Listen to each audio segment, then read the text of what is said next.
그리고 또 2018년 한 해 새로운 표를 정한 것은 그리스도인이 서로 돌아보면서 사랑과 선행을 격려하는 것이다 라고 말씀드렸습니다. 우리 성도들을 끊임없이 살펴보고 형제 자매들을 위로하고 격려해 주는 것은 우리 성도들이 가지고 있는 거룩한 사역이요, 또 우리 그리스도인들이 책임져야 할 거룩한 책임이라는 사실을 기억하시기 바랍니다. 그러니까 우리 그리스도인들은 누구든지 자기만 생각하면서 살면 안 됩니다. 이기적으로 살아서도 안 되고 개인적인 삶을 즐겨서도 안 됩니다. 우리 모두가 다 같이 서로를 생각하고 서로를 돌아보고 서로를 위로하고 서로를 격려하면서 사는 것이 하나님을 기쁘시게 하는 것이다. 물론 우리가 격려하면서 우리가 사랑하면서 사는 것이 얼마나 아름다운가 하는 것을 알지 못하는 사람은 없습니다. 제가 지난주에 말씀드린 것처럼 이제 2018년에는 우리가 교회 나올 때마다 격려가 필요한 사람이 어디 있는가, 누가 격려가 필요할까, 내가 어떻게 격려해 줄까 하고 주변을 서로 돌아보면서 살펴보는 사람이 되자. 그리고 누구든지 먼저 찾아가서 칭찬하고 위로하고 격려하는 사람이 되자, 이렇게 말씀드렸는데 여러분도 다 그렇게 하시기를 바라십니까? 예, 오늘 오셨는데 과연 누구한테 격려해 줄까 하는 거 한 번쯤 생각해 보셨습니까? 한번 돌아보면서 찾아보셨습니까? 예, 저도 말씀처럼 한번 돌아보면서 찾아봤습니다. 근데 오늘 아침에는 제가 누굴 찾아가서 위로하고 누굴 찾아가서 격려할까 생각하니까 오늘은 제가 저를 찾아가서 저를 위로해주고 저를 격려해주면 좋겠다 하는 생각이 듭니다. 안개가 잔뜩 끼어서 더더욱 그런 생각이 물씬 납니다. 여러분 어떻게 생각할지 모르지만 오늘 우리가 두 번째 주일에 다시 한번 말씀을 새롭게 기억하시고 누구를 찾아 격려할까 꼭 찾아서 마음을 다해서 격려하는 여러분 되시기 바라고, 여러분 스스로를 하나님 앞에서 다시 한번 새롭게 위로하고 격려하는 힘찬 새해를 살아가시는 여러분 되시기를 다시 한번 주님의 이름으로 축복합니다. 물론 우리가 격려를 잘하고 물론 우리가 위로를 잘해서 구원받은 것은 아닙니다. 우리는 구원받은 그리스도인이기 때문에 우리가 위로하고 우리가 격려하는 것이란 말입니다. 다시 꼭 마음속에 기억하십시오. 우리는 구원받은 그리스도인이요, 하나님께서 선택하여 불러주신 하나님의 아들 하나님의 딸이기 때문에 우리는 반드시 서로 돌아보아 격려해주고 사랑할 수 있도록 자극해주고 선한 일, 섬기는 일, 봉사하는 일, 교회 위하는 일들을 잘할 수 있도록 위로하고 격려하는 것이 저와 여러분의 책임이다 하는 것입니다.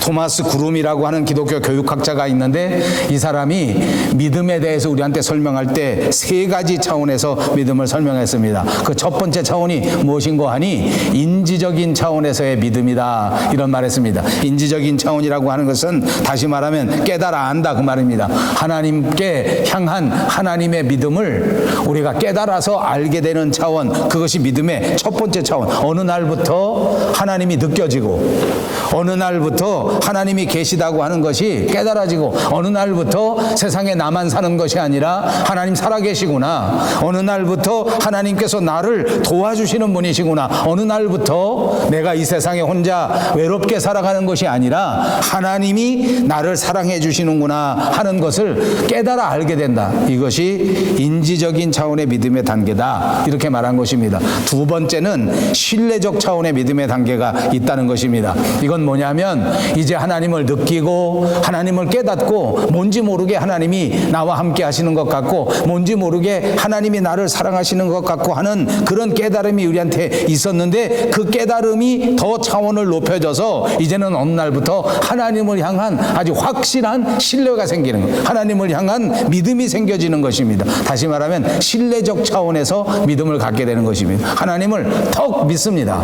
이제는 알지 못하는 것도 무조건 하나님의 말씀은 믿어야 되겠다. 교회 와서 목사를 통하여 설교해 주는 하나님의 말씀이 내가 이해가 되지 않는 것이 없지 않지만 그러나 어느 날부터 이 말씀을 하나님이 내게 주시는 말씀으로 믿어야 되겠다 하고 신뢰가 딱 생기는 것입니다. 아, 하나님이 설교하실 때에 이렇게 말씀하시니까 그냥 나도 이 말씀대로 따라서 살아야 되겠다. 마음이 저절로 하나님의 말씀으로 향하는 것입니다. 하나님을 생각하고 하나님 앞에 찬송을 드리면 이 신뢰적인 차원의 믿음이 발동을 하게 되니까 찬양 부를 때 왜 그렇게 감사한지 모르겠어요.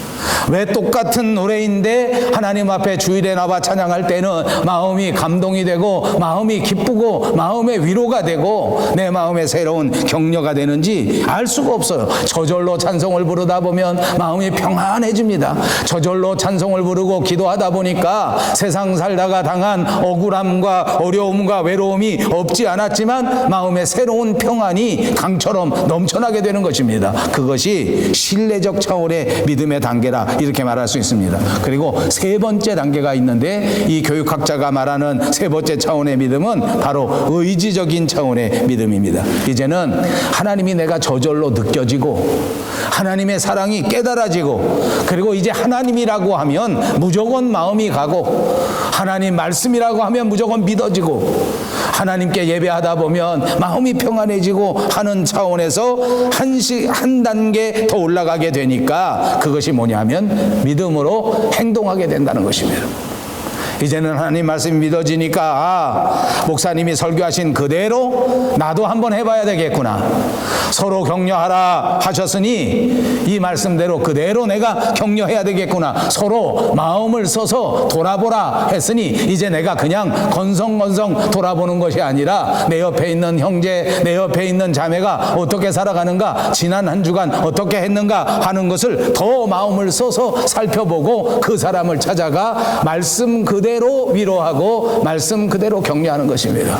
교회를 위해서 애쓰고 수고하고 봉사하는 사람을 보고 그냥 지나치지 않습니다. 아이고 권사님 오늘도 이렇게 땀 흘려 수고해 주시니 감사합니다. 아이고 장로님이 오셔서 이렇게 이런저런 꾸준 일을 다 해주고 우리 식탁도 날라주고 우리 의자도 날라주고 하니 제가 편안히 맛있게 밥을 먹습니다 라고 위로하고 감사하고 격려하고 찾아가서 말을 하는 행동을 실행하게 된다 그 말입니다.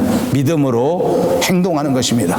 자, 믿음을 깨달았습니다. 자, 믿음을 더 깊이 느꼈습니다. 그리고 믿음이 생기니까 행동을 하게 되었습니다. 그러면 어떻게 되는지 아십니까? 믿음으로 행동하게 되면 우리의 삶에 새로운 능력이 생긴다는 사실을 믿으시기 바랍니다. 여러분 믿음으로 한번 실행에 옮겨 보십시오. 그 믿음으로 행동한 그것 때문에 새로운 힘이 생기고 새로운 용기가 생기고 새로운 기쁨이 생긴단 말입니다. 그러니까 아무것도 변화된 것이 없는데 내 마음이 기뻐지고 내 마음이 행복해지고 내 상황을 다 이겨낼 수 있는 새로운 능력이 우리 속에 생겨지는 줄로 믿습니다. 믿음으로 한번 그대로 실행해 보십시오. 이제 다시는 어떤 상황에서도 믿음이 흔들리지 않은 굳센 믿음의 사람이 될 줄로 믿습니다.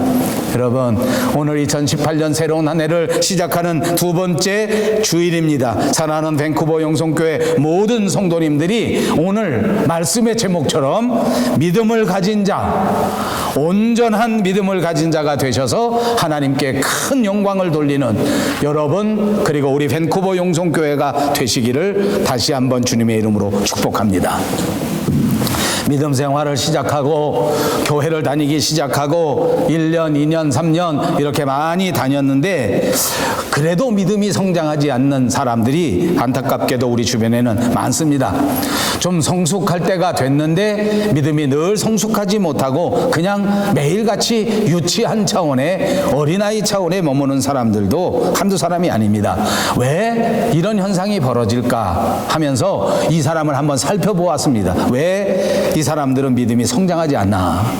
여러 가지 이유가 있고 여러 가지 원인을 분석할 수 있지만 아주 중요한 특징이 있는데 이렇게 믿음이 성장하고 이렇게 믿음이 성숙하지 못하는 사람의 결정적인 특징은 첫째, 구원을 등한히 여기는 거예요. 말씀을 등한히 여기는 것입니다. 예배 드리는 것도 소홀하게 여깁니다. 기도하는 것도 찬양하는 것도 가볍게 여깁니다. 구역 예배 참석하는 것도 당연히 등한하게 여기는 것입니다. 이렇게 모든 일들, 영적인 일들, 봉사하는 일들, 섬기는 일들을 소중하게 여기지 않고 등한히 여기게 되니까 당연히 성숙하지 못하고 당연히 믿음이 성장하지 못하더라 그 말입니다. 또 있습니다. 이렇게 믿음이 성장하고 성숙하지 못하는 사람들을 가만히 살펴보니까 이 사람의 특징 가운데 하나는 당연히 교회 나오기 시작하고 신앙생활을 하기 시작했으니까 이렇게 하면 안 된다 하는 것을 압니다.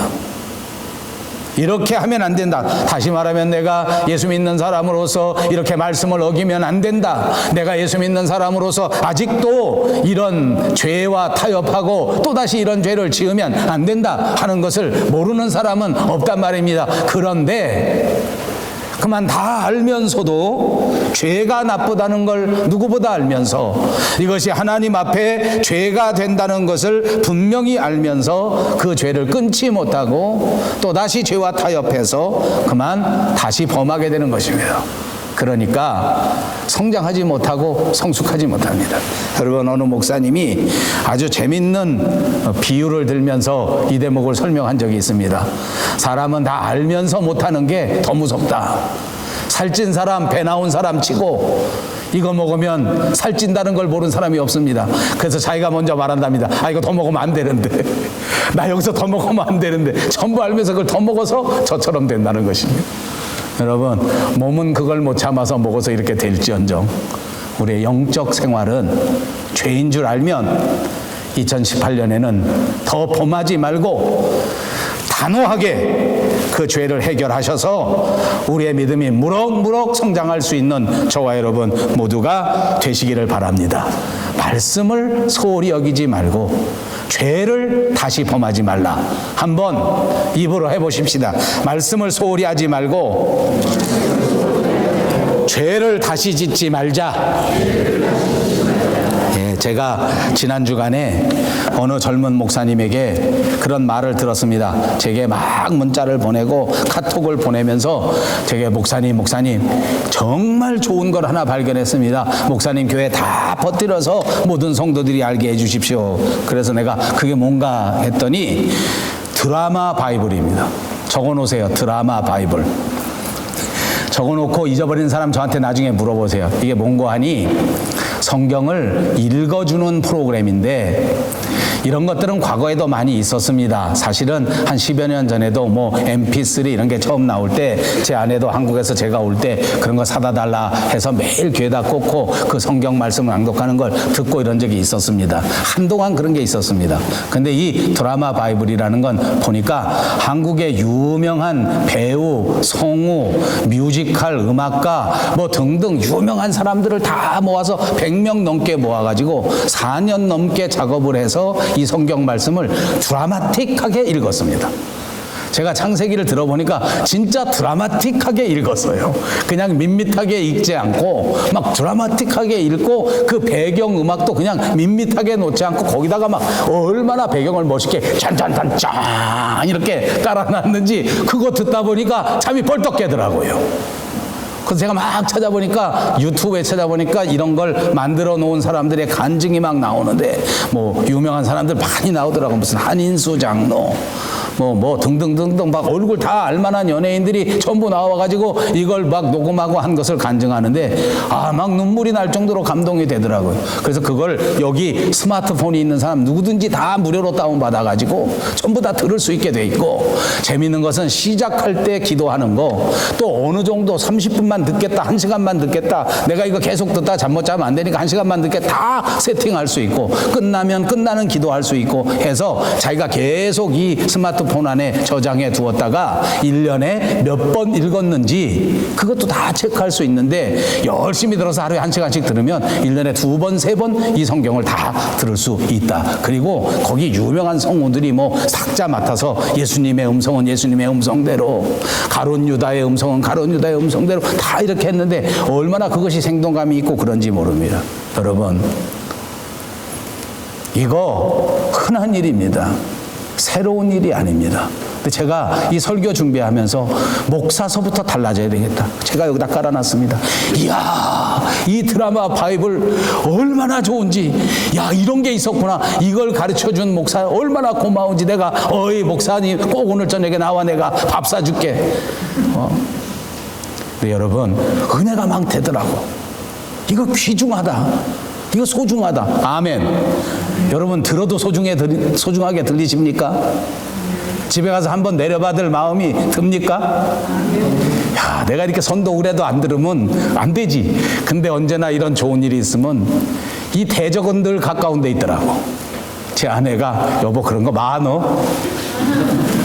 아버지, 해 아래 새로운 것은 없습니다. 여러분, 주의 일은 내가 소중하게 여겨야 돼. 2018년에는 교회 가서 예배 드리는 게 나한테 제일 중요한 일이다. 맞다. 내가 1년에 2018년 예배에 성공하면 내 인생에 성공한다. 아멘. 네. 맨날 그래. 그거 아니에요.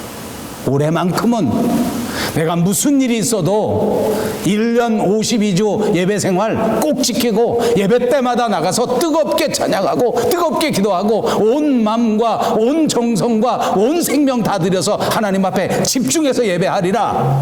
아멘. 이렇게 결심하고 소중하게 여깁시다. 그러면 믿음을 가진 자요. 그렇게 믿음을 가진 자가 되었으니 이제는 그리스도인답게 이제는 좀 떨쳐내자. 게으름도 떨쳐내고 죄도 떨쳐내고 세상과 타협하는 거 떨쳐내고 예수 믿으면서 세상 사람들 부러워하는 그 치사스러운 거 다 떨쳐내고 예수 믿고 집사되고 장로되고 권사되고 이렇게 하나님 앞에 축복받았는데 여전히 세상만 쳐다보고 돈 많아야 될 텐데, 내년에는 꼭 집사해야 될 텐데, 내년에는 내가 꼭 10kg 빼야 되는데, 그따위 저질스러운 목표 갖지 말고 2018년 한 해에는 어찌든지 하나님을 영화롭게 해야 되겠다. 믿음을 가진 자답게 하나님께 영광 돌려야 되겠다. 내 일생의 마지막이 될지도 모르는 이 밴쿠버 용성교회 정말 든든하게 세우는 성도가 돼야 되겠다. 누가 뭐래도 나는 미랄처럼 말없이 하나님의 교회를 위하여 헌신하고 봉사하리라. 아멘. 이런 믿음을 가진 자가 다 되시기를 주님의 이름으로 축복합니다. 오늘 믿음을 가진 자가 돼서 하나님 앞에 영광 돌리려고 하면 오늘 성경이 말합니다. 첫 번째는 우리가 같이 읽은 본문 39절에 있는 것처럼 우리는 뒤로 물러가 멸망할 자가 아니다. 다시 말하면 뒤로 물러나면 망한다는 것입니다. 사랑하는 여러분, 믿음을 가진 자는 뒤로 물러가면 망합니다. 오늘 우리가 같이 읽지 않았지만 이 성경 본문에는 계속해서 뒤로 물러서면 이런 말이 반복해서 나옵니다. 뒤로 물러서면서 멸망할 자가 아니다. 믿음을 가진 자는 절대 뒤로 돌아서면 안 된다. 믿음을 가진 자는 영혼을 구원함에 이르는 역사를 이루어야 한다. 여러분, 우리 삶의 주변을 보십시오. 앞을 향해서 열심히 푯대를 향해 뛰어나가는 인생이 있고 자꾸만 뒤로 돌아서는 인생이 있습니다. 우리 스스로를 보십시다. 우리는 과연 어떻습니까? 여러분 어떻습니까? 과연 날마다 앞으로 나아가고 있는지 한번 생각해 보십시오. 혹시나 인생이 거꾸로 뒤로 물러나고 있지는 않은가 점검해 보시기를 바랍니다. 다시 말씀 안에서 앞으로 푯대를 향하여 나아가는 저와 여러분이 꼭 되시기를 바랍니다. 오늘 말씀의 제목이 믿음을 가진 자입니다. 믿음을 가진 자를 결정해 주기를, 정의해 주기를, 믿음을 가진 자는 뒤로 물러나지 않는다. 믿음을 가진 자는 뒤를 보는 것이 아니다. 믿음을 가진 자는 앞을 보는 것이다. 그런데 우리의 삶을 보십시오. 우리는 어떻게 살아갑니까? 누구든지 이 세상 사람들이, 많은 사람들이 과거의 역사 때문에, 과거의 상처 때문에, 과거의 아픈 경험 때문에 스스로 스스로 족쇄를 만들고 그 족쇄에 붙들려서 사는 사람이 참 많습니다. 과거에 경험이 있습니다. 과거의 어느 시점에 역사가 있습니다. 여러분, 우리가 보니까 과거의 그 어떤 역사, 과거의 그 어떤 순간, 그 아픈 경험, 그것은 그 상처가 쉽게 아물지 않습니다.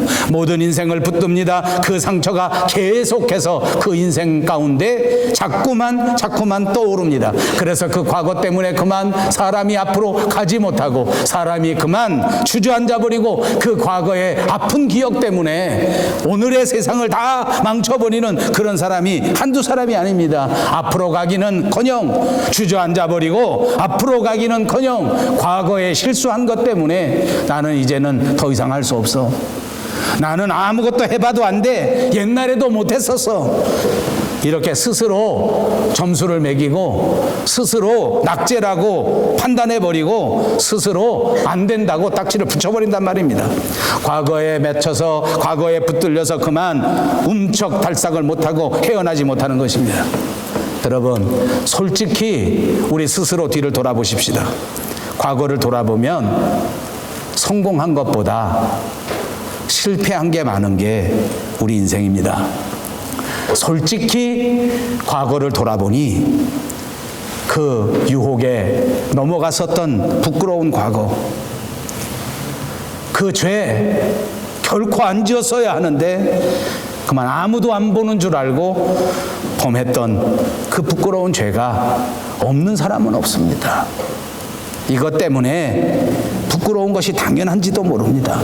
그런데 이런 과거가 언제나 우리를 위축시키고 언제나 우리를 붙드는 것도 사실 아닙니까? 이게 잊혀지지를 않고 중요한 순간마다 튀어나와서 그만 새로운 일을 못하게 만들고, 새로운 전진도 못하게 만들고. 너무 심각한 것 같아요. 조금 가벼운 거 얘기할게. 좀 가볍게 해야 되겠을 것 같아요. 여러분, 제가 밴쿠버에 살아보니까 정말 이해하지 못하는 사람이 있어요. 내가 정말 이해하지 못할 교인이 있었어요. 이제 한국으로 갔으니까 얘기할게요. 여러분도 한국으로 가지만 가면 내가 이렇게 씹어버려. 최미경, 여러분 생각나? 최미경 집사. 아, 세상 천지의 여자 중에 나는 그렇게 씩씩한 여자를 본 적이 없어. 경상도 여자는 목소리가 막 보통 거, 말을 시작하면 막 끝이 없어. 와, 무시무시해. 나는 그 사람 남편이 제일 부러워. 어떤 남자길래 저런 여자 데리고 사나. 씩씩한 걸 둘째 가면 서러워. 근데 일본도로 운전을 못해.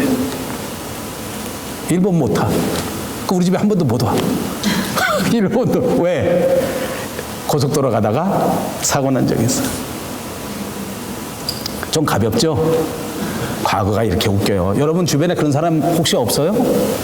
나는 왜 그런 사람이 많어? 옛날에 교통사고 한 번 나서 운전을 못해. 어떻게 생각하십니까? 세상 멍청한 것입니다. 세상에 한 번 시험 봐서 떨어져 봤어.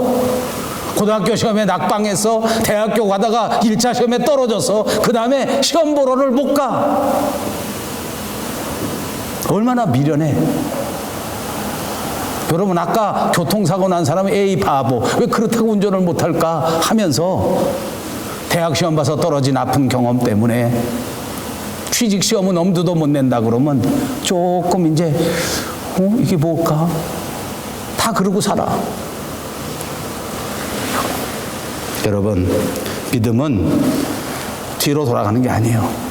그렇다고 과거를 싹 잊어버리고 과거에 잘못한 거 반성하지 말라는 말이 아니지 않습니까? 과거에 잘못했던 것은 반드시 점검하고 반드시 반성해야 됩니다. 그러나 이 모든 잘못했던 것을 오히려 옳지, 내가 이렇게 실수했었고 내가 이렇게 잘못했었고 가만히 생각해보니 그때 내가 하나님 앞에 기도하지 않고 내가 너무 앞장서서 일했구나, 내가 그때 조금 더 신중했으면, 조금 더 하나님의 말씀을 기억했었으면, 내가 조금 더 말씀으로 내 욕심을 제어했더라면 이렇게 부끄러운 죄에 저지르지 않았을 터인데 라고 생각하고, 옳지, 이제부터는 하나님 저를 좀 더 강하게 붙들어 주시옵소서, 하나님 저를 좀 더 말씀으로 충만하게 해 주시옵소서, 이제는 다시 이런 유혹이 올 때에 넘어가지 않도록 절 좀 붙들어 주십시오 라고 하나님 앞에 간절히 기도하고 하나님 의지하고 뚜벅뚜벅 걸어가서 실수하지 않고 더 이상 잘못하지 않고 더 이상 부끄러운 짓 하지 않고 하나님 앞에 열매를 예배를 드릴 수 있는 여러분들 다 되시기를 주님의 이름으로 축복합니다. 이사야서 43장에 하나님이 우리를 축복하셨습니다. 너희는 이전 일을 생각하지 말며 옛날 일을 생각하지 말라. 보라, 내가 새 일을 행하리니 이제 나타낼 것이라.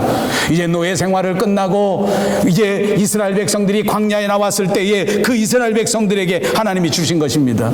이전의 생각은 모두가 다 노예 생활했을 때입니다. 캄캄한 과거밖에 없습니다. 부끄러운 과거밖에 없습니다. 자유도 없고 인권도 없고 모든 것이 아무것도 없이 그냥 그 에집트 사람들에게 동물처럼 짐승처럼 부끄럽게 살아서 자존심도 다 내려놓고 그렇게 부끄럽게 살았던 이스라엘 민족들이 광야에 나와보니까 이 노예 근성에 사로잡혀가지고 이제 하나님의 사람이 되었는데도 불구하고 노예 때 생각밖에 못해. 먹고 입는 것밖에 생각을 안 해. 먹을 것만 없으면 앵하고 울어제끼고 먹을 것만 없으면 금방 불평해. 그러니 하나님이 이렇게 말씀하시는 거예요. 이제는 믿음을 가진 자답게 노예 근성 던져버리고 옛날 부끄러운 과거 다 던져버리고 먹는 것보다 더 소중한 것, 입고 사는 것보다 더 중요한 가치, 건강보다 더 추구해야 될 것이 내년에 반드시 집 한 채 사는 것보다 더 중요한 것이 하늘나라에 넉넉히 들어갈 수 있는 믿음을 쌓아야 된다. 하나님 앞에 가서 큰 칭찬받을 수 있는 마지막 인격을 쌓아야 된다는 거예요. 노후 생활 웃기지 마세요. 아무렇게나 해도 괜찮아요. 주님 만나는 그때 부끄럽지 않으면 돼요. 세상에 소망을 두지 말고 믿음을 가진 자답게 하나님 앞에 소망을 둘 수 있는 저와 여러분 되시기를 바랍니다. 믿음을 가지면 앞을 보는 것입니다. 미래를 보는 것입니다. 여러분의 미래가 무엇입니까? 여러분의 앞날이 무엇입니까? 기껏 앞날에는 조금 더 날씬하게 사는 거, 기껏 앞날에는 조금 더 넓은 집에서 사는 거, 다 좋을지 몰라요. 아니요. 그런 정도의 사람들이 아니에요. 우리는 그런 수준의 사람들이 아니에요. 믿음을 가진 자답게 우리의 앞날, 그 거룩하신 하나님의 나라, 그 영원하신 하나님의 나라에 들어가야 할 하나님의 자랑스러운 아들, 하나님의 자랑스러운 딸로서 믿음을 가지고 앞으로 전진할 수 있는 우리들이 되시기를 바랍니다. 두 번째로는 뒤로 물러가면 하나님이 기뻐하시지 않는다는 것입니다. 38절에 보니까 나의 의인은 믿음으로 말미암아 살리라. 또한 뒤로 물러가면 내 마음이 그를 기뻐하지 아니하리라. 우리가 과거에 붙들려 살면 하나님이 기뻐하지 않는다는 것입니다. 우리가 과거에 붙들려 살면 기뻐하는 이는 하나님이 아니라 어둠의 영인 사탄입니다. 왜냐하면 사탄은 언제나 우리를 붙들고 하나님 앞으로 가지 못하게 하는 존재이기 때문에 무조건 주저앉아 있으면 좋아하고 무조건 거꾸로 과거로 가면 사탄이 좋아하는 것입니다. 여러분, 사단이 좋아하면 하나님은 안타까워하십니다. 내가 그토록 말씀으로 너를 양육하였는데, 그동안 내가 이렇게 많은 은혜로 여기까지 이끌어왔는데 오늘 여기서 또다시 주저앉아 또 과거를 보고 또 뒤를 돌아보고 또 어둠으로 빠지고 또 죄와 타협하고 또 세상을 바라보고 또 여기서 방황하느냐. 얼마나 근심하겠느냐 말이에요. 내가 너를 향한 하나님의 비전 가운데 하나님이 가지고 계시는 그 엄청난 기대가 있었는데 10년 지나고 20년 지났는데 여전히 이 기대를 충족하지 못하고 또 넘어지고 또 주저앉고 또 뒤로 가면, 사랑하는 여러분, 오늘 하나님께서는 저와 여러분에게 이렇게 말씀하시면서 다시 한번 우리의 팔을 붙잡으셔서 우리로 하여금 일어나라고 격려하시는 줄로 믿습니다. 주님의 팔을 붙잡고 일어나십시다. 잠깐 흔들렸어도, 잠깐 판단력이 없었어도 이제는 다시 정신을 똑바로 차리고 하나님을 기쁘시게 하는 저와 여러분이 다 되시기를 주님의 이름으로 축복합니다. 마지막 세 번째 한마디를 강조하고 싶습니다. 우리가 이렇게 뒤로 물러서지 않으려면, 오늘 성경 본문에 보니까 하나님이 어떻게 해야 하는지를 가르쳐 주시는데, 그것은 바로 담대하라는 것입니다. 담대함을 버리면 안 됩니다.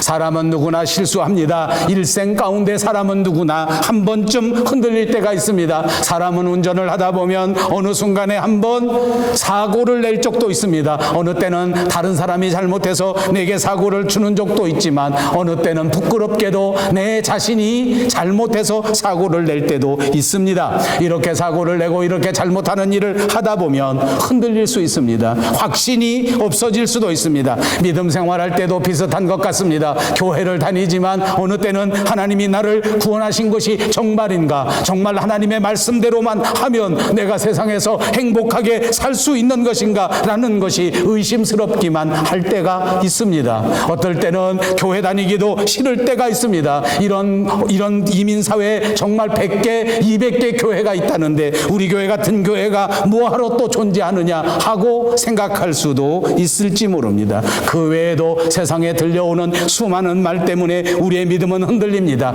교회가 세습을 했다고, 잘못했다고 싸우는 것 때문에도 흔들립니다. 교회가 부정한 일을 했다고 그런 소식을 들을 때마다 흔들릴 수 있습니다. 그러나 사랑하는 여러분, 이런 모든 상황 속에서도 꼭 흔들리지 마시고 확신을 붙들고 담대하게 나아가면 결국은 하나님을 만나고, 결국은 하나님 앞에 칭찬을 받고, 결국은 하나님 앞에 면류관을 받게 된다는 것을 믿으시기를 바랍니다. 여러분, 우리 조국에서는 조금 있으면 평창 올림픽을 하게 됩니다. 여러분, 이 평창 올림픽은 북한이 참가하느냐 하지 않느냐에 따라서 그동안 열심히 수고하고 애쓴 선수들이 희비가 엇갈리는 문제가 발생하고 있습니다. 어떤 사람이 나중에 메달을 받게 되는 것입니까? 땀 흘린 사람이 받습니다.